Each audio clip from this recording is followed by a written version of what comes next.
Павлодар облысы Баянауыл ауданы Ермұхан Бекмаханов атындағы жалпы орта білім беру мектебінің қазақ тілі мен әдебиеті пәні мұғалімі Сүйіндік Оразбек Оразбайұлы. Бүгінгі күні Дарын айының ұйымдастыруымен өткізіліп жатқан менің педагогикалық кейсім конкурсына өз жұмысымды ұсынғалы тұрмын. Бұл жұмыстың артықшылығы неде және бұл жұмыста қандай жасанды интеллект түрлері қолданылды, сол жөнінде сіздерге баяндайтын боламын. Жалпы қазақ әдебиеті сабақтарында сюжеттік әңгімелер, оқиғалар өте көп. Осы сюжеттік оқиғалардың оқушылар алдында қызығушылығын арттыру үшін, тыңдарманды, оқырманды өзіне тарту үшін мен комикс түрінде әзірлеген жұмыстарды алға тартамын. Яғни бұл комикс жасау ең алдымен жасанды интеллектінің көмегімен жасалатыны сөзсіз.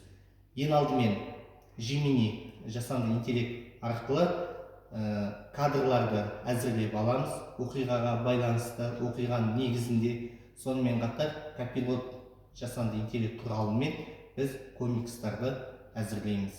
Gemini және копилот жасанды интеллект құралдары арқылы жасалынған ертөстік ертегісінің комикс түріндегі нұсқасын ұсынып тұрмын. Яғни бұл ертөстік ертегісінің нұсқасын әзірлеуге екі жасанды интеллектінің атқарған жұмысы өте үлкен. Нәтижесінде балалардың сабаққа деген қызығушылығы артты, пәнге деген қосымша талқы сұрақтары жоғарылады, белсенділіктері артты және оқиға бойынша мазмұндауына оқушыларға жеңіл түрде өтті десек те болады.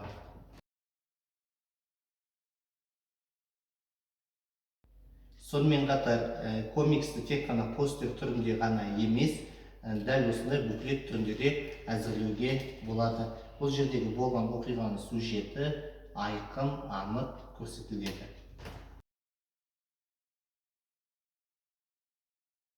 Копилот және Gemini қосымшалары арқылы жасалынған дүниелер тек қана постер, не болмаса буклет нұсқасында ғана емес, кітапша нұсқасында да әзірлеуге болады.